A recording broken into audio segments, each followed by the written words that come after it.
ये आकाशवाणी रायपुर है। छत्तीसगढ़ी समाचार बुलेटिन के संग वसुधा सेन के जय जोहार। अब सुनाओ आज के प्रमुख समाचार।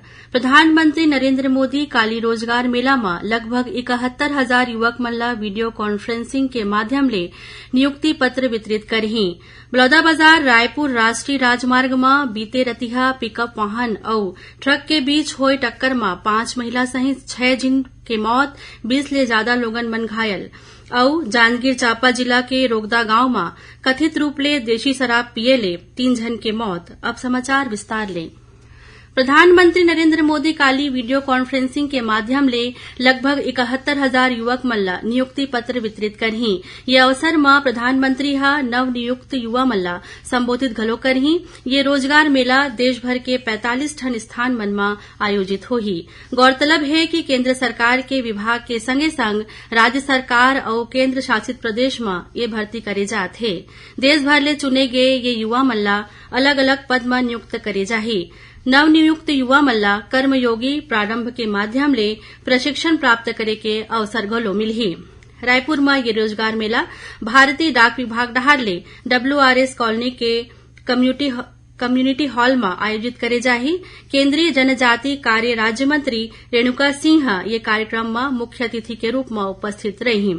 ये मेला में केंद्र सरकार के अलग अलग विभाग में चुने गए उम्मीदवार मन ला नियुक्ति पत्र दे जाही। मुख्यमंत्री भूपेश बघेल आज भेंट मुलाकात कार्यक्रम के दौरान बलौदाबाजार जिला के भाटापारा विधानसभा क्षेत्र में 128 करोड़ 54 लाख रुपया ले ज्यादा के अलग अलग विकास कार्य के लोकार्पण और भूमि पूजन करीन। ग्राम कडार में आयोजित एक कार्यक्रम में मुख्यमंत्री करही मेकरी में स्वामी आत्मानंद अंग्रेजी स्कूल खोले, भाटापारा में सर्व सुविधा युक्त मंडी और इंडोर स्टेडियम के निर्माण करे, निपनिया में थाना खोले और बिटकुली में जिला सहकारी बैंक शुरू करे सहित कई ठीन घोषणा करीन। प्रदेश में आगामी विधानसभा चुनाव ल लेके प्रशासनिक तैयारी शुरू हो गई है। यही कड़ी में मुख्य निर्वाचन पदाधिकारी रीना बाबा साहेब कंगाले आज अंबिकापुर के कलेक्ट्रेट में आयोजित बैठका में निर्वाचन के तैयारी के समीक्षा करीन। एखर पहली काली ओमन अंबिकापुर में मतदान केंद्र और EVM वेयर हाउस के निरीक्षण करीन। ये दौरान ओमन मतदान केंद्र में सबो आवश्यक व्यवस्था सुनिश्चित करे के निर्देश दीन। मुख्य निर्वाचन अधिकारी नवा मतदाता मन के नाम मतदाता सूची में जोड़े जाए के जानकारी लीन। ओमन 18 बछर पूरा कर चुके महिला मन के नाम मतदाता सूची में दर्ज कराए के काम ला प्राथमिकता के संग करे वर्कीहीन। प्रदेश में करीब 2,000 करोड़ रुपया के कथित शराब घोटाला मामला में गिरफ्तार कारोबारी अनवर ढेबर, आबकारी विभाग के विशेष सचिव AP त्रिपाठी, नितेश पुरोहित और त्रिलोक सिंह ढिल्लन के रिमांड अवधि 4 दिन और बढ़ा दे है। प्रवर्तन निदेशालय ED चारों आरोपी मल्ला आज रायपुर में विशेष न्यायाधीश अजय सिंह राजपूत की अदालत में पेश करीन। ED ये चारों आरोपी मल्ले जांच और पूछताछ पर फिर रिमांड के मांग करीन, जिला विशेष अदालत मंजूर कर ले है। गौरतलब है कि अनवर ढेबर के तिचरैया गांव रिमांड मंजूर कर ले गए है। प्रदेश में आदिम जाति और अनुसूचित जाति विभाग डहार ले छात्रावास अधीक्षक श्रेणी द के 500 पद बर भर्ती करे जाही। एखर बर छत्तीसगढ़ लोक सेवा आयोग डहार ले विज्ञापन जारी कर दे गे है। इच्छुक उम्मीदवार आयोग के वेबसाइट में 20 मई ले 20 जून तक ऑनलाइन आवेदन कर सकत हैं। ए पद पर उम्मीदवार मन के उम्र 21 बछर ले कम और 35 बछर ले ज्यादा नहीं होना चाहिए, लेकिन छत्तीसगढ़ राज्य के स्थानीय निवासी मन ला अधिकतम आयु सीमा में 5 बछर के छूट दे जाही। ये संबंध में विभाग के वेबसाइट ले अधिक जानकारी प्राप्त करे जा सकत है। छत्तीसगढ़ी समाचार बुलेटिन आप मन आकाशवाणी रायपुर ले सुनत हव। छत्तीसगढ़ के खबर ले है आपकी वास्ता और खबर के विश्वसनीयता ले है हमार वास्ता। आकाशवाणी समाचार रायपुर के प्रादेशिक समाचार बुलेटिन के संगे संग हमार समसामयिक कार्यक्रम आप रेडियो के संग अपन मोबाइल में घलो सुन सकत हो। आकाशवाणी समाचार फेसबुक, ट्विटर और यूट्यूब में घलो हावय।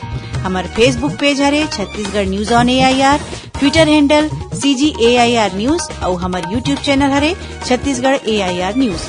तो अब रेडियो के संगे संग आपके मोबाइल के माध्यम ले हम आप तक पहुंचत हन। छत्तीसगढ़ के हर खबर पर सुनत रहो आकाशवाणी समाचार। अब आगू बाड़ो बाते समाचार कोती। भारतीय जनता पार्टी ह आगामी 20 मई ले प्रदेश स्तर म चलबो गौठान खोलबो पोल अभियान शुरू करत हे। भाजपा के प्रदेश अध्यक्ष अरुण साव ह रायपुर में पत्रकार मन ले बातचीत करत हुए ये जानकारी देन। उमन बताइन कि ये अभियान के तहत हर मंडल में भाजपा नेता जाही और कम से कम 10 गौठान के दौरा कर ग्रामीण मन ले पूछताछ करही।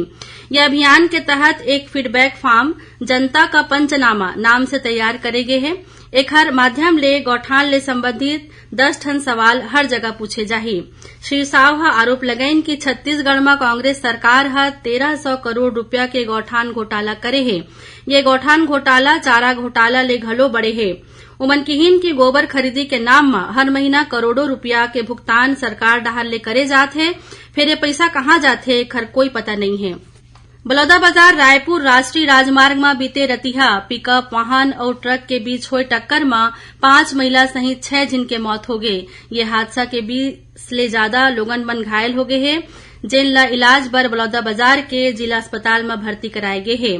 उन्हें गंभीर रूप ले घायल 4 जन ला इलाज बर रायपुर लाए गए हैं। ये सब्बो जन परसदा कनकी गांव में छठे कार्यक्रम में शामिल होए के बाद पिकअप वाहन ले लटवा गांव बर निकले रहीन। तभे देर रात रायपुर बलौदाबाजार मुख्य मार्ग में गोड़ा पुलिया करा सामान ले भरे ट्रक ह पिकअप ला जोरदार टक्कर मार दिस। ये हादसा में एक बालक और 4 जन महिला मन के मौत हो गए। मामला के सूचना मिलते ही पुलिस मौका में पहुंच के घायल मन ला जिला अस्पताल में भर्ती कराई।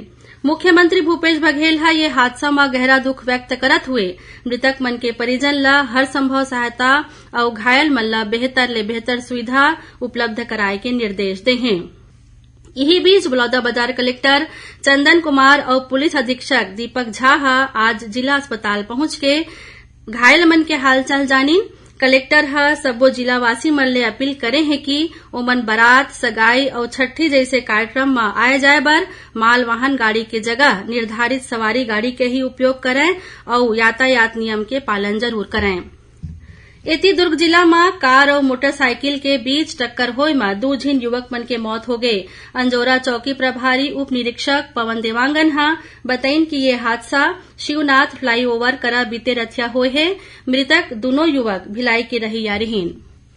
जांजगीर चांपा जिला के रोगदा गांव मां कथित रूप ले देशी शराब पिए ले 3 जन के मौत हो गए। मृतक मां सेना के 1 जन जवान घलो शामिल है।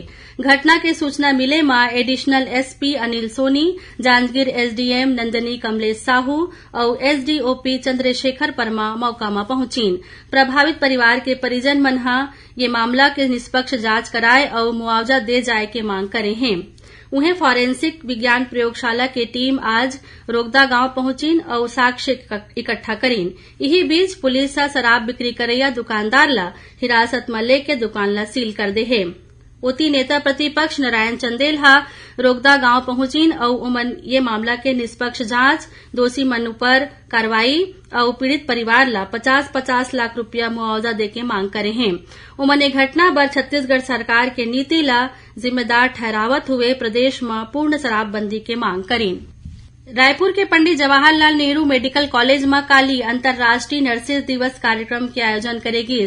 छत्तीसगढ़ नर्सिंग ऑफिसर्स एसोसिएशन डहार ले आयोजित एक कार्यक्रम में मुख्यमंत्री भूपेश बघेल कोविड काल के दौरान नर्स मन डहार ले करे गे सेवा ला याद करत हुए किहिन कि जेन विपरीत परिस्थिति में डॉक्टर और नर्स मन अपन सेवा दे हैं ओखर तुलना नहीं करे जा सके। आखिर में प्रमुख समाचार एक फिर प्रधानमंत्री नरेंद्र मोदी काली रोजगार मेला में लगभग 71,000 युवक मन ला वीडियो कॉन्फ्रेंसिंग के माध्यम ले नियुक्ति पत्र वितरित करही। बलौदाबाजार रायपुर राष्ट्रीय राजमार्ग में बीते रतिहा पिकअप वाहन और ट्रक के बीच हुए टक्कर में 5 महिला सहित 6 जन के मौत, 20 ले ज्यादा लोगन बन घायल और जांजगीर चांपा जिला के रोगदा गांव में कथित रूप ले देशी शराब पिए ले 3 जन के मौत। एकरे संग छत्तीसगढ़ी समाचार बुलेटिन इहे सिरावत है। जय जोहार।